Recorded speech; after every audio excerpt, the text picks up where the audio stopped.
This is the Democratic Voice of Burma. Welcome to DVB English News. I'm Joe.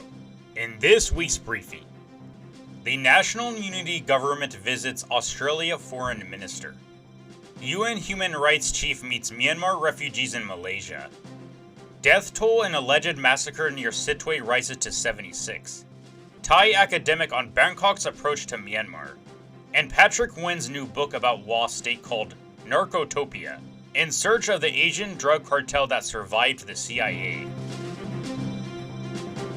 National Unity Government Foreign Minister Zinma Ong met with Australia Foreign Minister Penny Wong in the capital Canberra on Tuesday. The two discussed Myanmar's political crisis and how Australia can help provide humanitarian support to the nearly 2.9 million internally displaced persons. The NUG added that the two ministers also spoke about how the international community can help protect human rights and promote democracy in Myanmar. Penny Wong is the most senior diplomat from a Western country that has met with Zinma Ong. She met the President and Prime Minister of Timor-Leste in its capital, Dili, in July 2023. The UN High Commissioner for Human Rights, Volker Turk, called on Malaysia to allow refugees access to employment, formal education, health, and other essential services. At least 164,130 refugees from Myanmar are registered with the UN High Commissioner for Refugees in Malaysia. This includes 108,860 Rohingya. I've just met with representatives of all the different ethnic groups from Myanmar who are now represented here in Malaysia, and I was really encouraged because, first of all, they really come together as a group. They show solidarity among themselves. This is not what I was used to in the past. It shows that there is a new vision of Myanmar emerging among the communities. It's grassroots, it's community-led.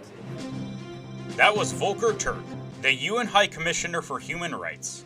Turk also called on Malaysia to end the criminalization of irregular migrants and to develop alternatives to immigration detention.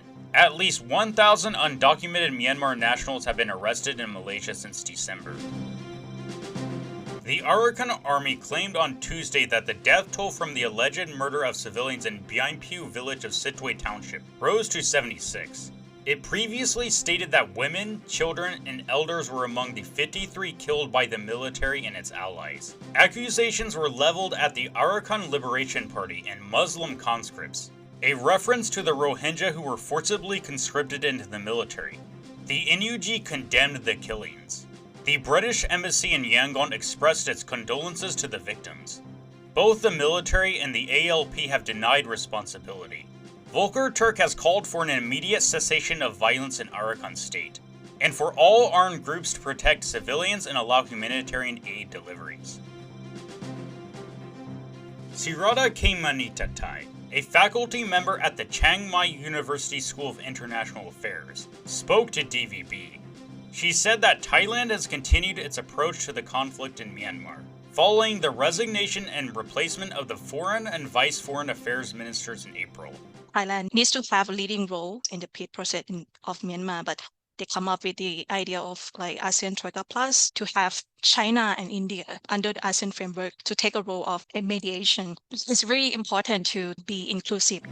That was Sirada Kemanitatai, a faculty member at the Chiang Mai University School of International Affairs.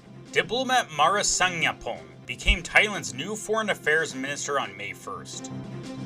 Patrick Winn, the author of Narcotopia, in search of the Asian drug cartel that survived the CIA, spoke to DVB.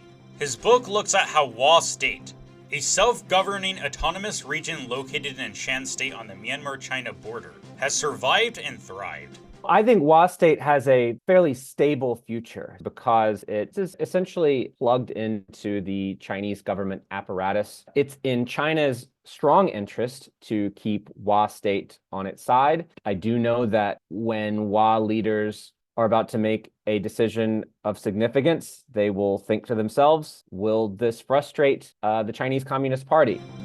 That was Patrick Winn, the author of Narcotopia, in search of the Asian drug cartel that survived the CIA. Find it in bookstores or online.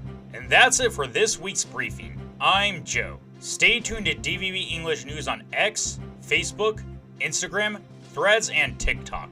Subscribe to us on YouTube. We are available on the YouTube Music app or wherever you get your podcasts. Thanks for listening.